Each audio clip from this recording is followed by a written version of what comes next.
හරි මේ පොඩි වීඩියෝ ක්ලිප් එකෙන් මම අරන් ඇවිත් තියෙන්නේ සස්ටේනබිලිටි එකේ තියෙන SLFRS S1 පාර්ට් එකයි S2 කියන එකයි. දැන් මෙතන ඔයාලට පේනවනේ රවුමක්. දැන් හිතන්න මෙහෙම.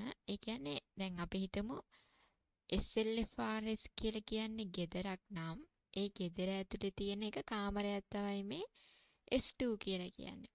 ඒ කියන්නේ මේ S1 එක ඇතුලේ තියෙන එක පාර්ට් එකක් තමයි S2.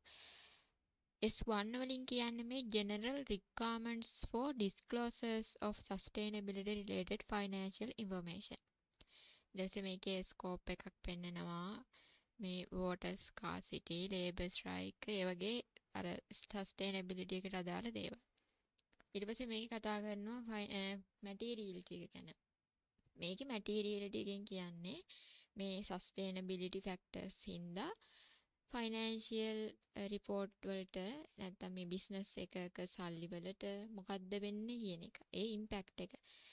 දැන් අපිට ගන්න පුළුවන් ව්‍යාපාරයක කියන්නේ කම්පැනි එකක කෑෂ් ෆ්ලෝ එකට ප්‍රොෆිට් එකට ඊට පස්සේ ඉදිරි අනාගතයේ තියෙන නැත්නම් ගෝයින් කන්සර්න් එකක් ඒ වගේ දේවල් වලට ඒ තීරණ ගන්න පාර්ශවයන්ට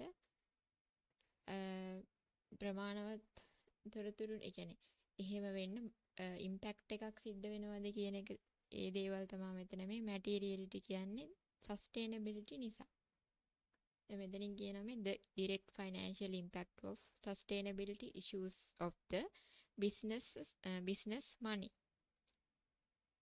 මෙතන උදාහරණයක් තියෙනවා මේ තිරසර භාවය නැත්නම් මේ සස්ටේනබිලිටි එක සම්බන්ධව මේ මැටීරියලිටි එකට තියෙන නිදසුනක්. A garment factory realizes that it will face a serve water shortage in the near future because the factory would have to close down if there is no water.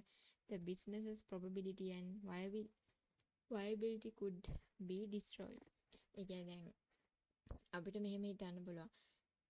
මොකක් හරි ගම් වතුරක් එනවා කියලා හිතමුකෝ. එතකොට ගම් වතුරක් හින්දා අනාගතයේ දවසක දැන් ගම් වතුරක් ආවොත් ඒක නිසා බිස්නස් එක ප්‍රොෆිට් එක ඒ දේවල් පල්ලෙහා බහිනවනේ. ඒ කියන්නේ ඒ දේවල් නැති වෙනවා නම් ඒක මේ ඇත්තරම ප්‍රමාණවත් තොරතුරක් නේ. අපිට තීරණ ගන්න පාර්ශවයන් ඒක ප්‍රමාණවත් තොරතුරක්. අන්න ඒ වගේ දේවල් තමයි මෙතන මැටීරියල්ට වෙන්නේ. ඊට පස්සේ මෙතන S2 එක ගත්තම S2 එකේ කතා කරන්නේ climate related disclosures. ඒකේ තියෙනවා physical risk එකයි transition risk කියලා ප්‍රධාන දෙකක් තියෙනවා. ඊට අමතරව අපිට විභාගෙට ලියනකොට මෙතන දැන් මම මේ පේපර් එක අරගෙන තියෙන්නේ අපේ තියෙන මේ මොක් එක්සෑම් එකේ පේපර් එකේ මේ ප්‍රශ්නය ඒක ගත්තම මෙතන තියෙනවනේ මේ දීලා මෙතන during the reporting period කියලා මෙතන මේ සිනාරියෝ ටිකක් තියෙනවානේ. මෙතන සිදුවීම් ටිකක් වෙලා තියෙනවා. මේ සිදුවීම් ටික මෙන්න මේ හතරට තමයි යන්නේ. ඒ කියන්නේ මේ තියෙන හතර වූ පහ මෙතන කීපයක් එන්න පුළුවන්. ඒ තියෙන ඒවා මෙන්න මේ කොටස් හතර ඇතුළත තියෙන ඒවා. දැන් මෙතන several customers requested evidence of කියලා තියෙනවනේ එකක්. Several customers requested evidence of reductions in carbon emissions and water usage. මේ කියන එක ඉන්නේ මෙතන මේ තියෙන physical risk එකට. ඊළඟට the company experienced a labor related protest at one factory due to excessive overtime hours. ඒක ඉන්නේ මෙතන social and labor risk.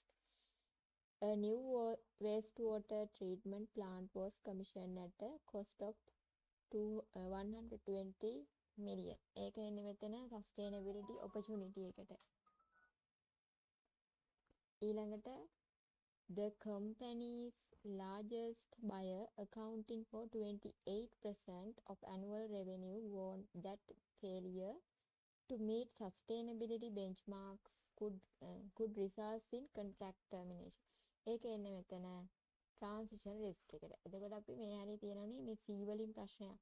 මේ ප්‍රශ්නේ තියෙන්නේ මේ sustainability related risk එක සහ opportunity එක දක්වන්න. එතකොට අපි මේ ටික ලියලා එකට එන අදාළ මේ උදාහරණ ලියන්න ඕනේ. මේ තියෙන ඒවා එකට මේ විදිහට ගැලපෙනවා කියලා ලියන්න ඕනේ. ඊට අමතරව තියෙනවා මෙතන තව four core pillars කියලා. ඒ කියන්නේ governance එක, strategy එක, risk management and metrics and target. මෙතන පළවෙනි ප්‍රශ්නේ තියෙනවනේ මේ outline three type of sustainability related financial information that green text would be required to disclose under SLFRS S1. මෙතන මේ financial information type ටික තමයි මෙතන මේ තියෙන්නේ. මේ ටික ලියලා මේ ටික වාක්‍ය දෙකකින් තුනකින් වගේ පැහැදිලි කරන්න වගේ කරුණු ටිකක් ලියලා එහෙම ලිව්වම මෙතන ලකුණු 3ක් නේ තියෙන්නේ. ඒ විදිහට තමයි මේක යන්නේ. ඒ කියන්නේ මෙතන මේ තියෙන ඔක්කොම සම්පූර්ණ පාඩමම නෙමෙයි. මම තේරුම් ගත්ත විදිහට පොඩි අදහසක් මෙතන.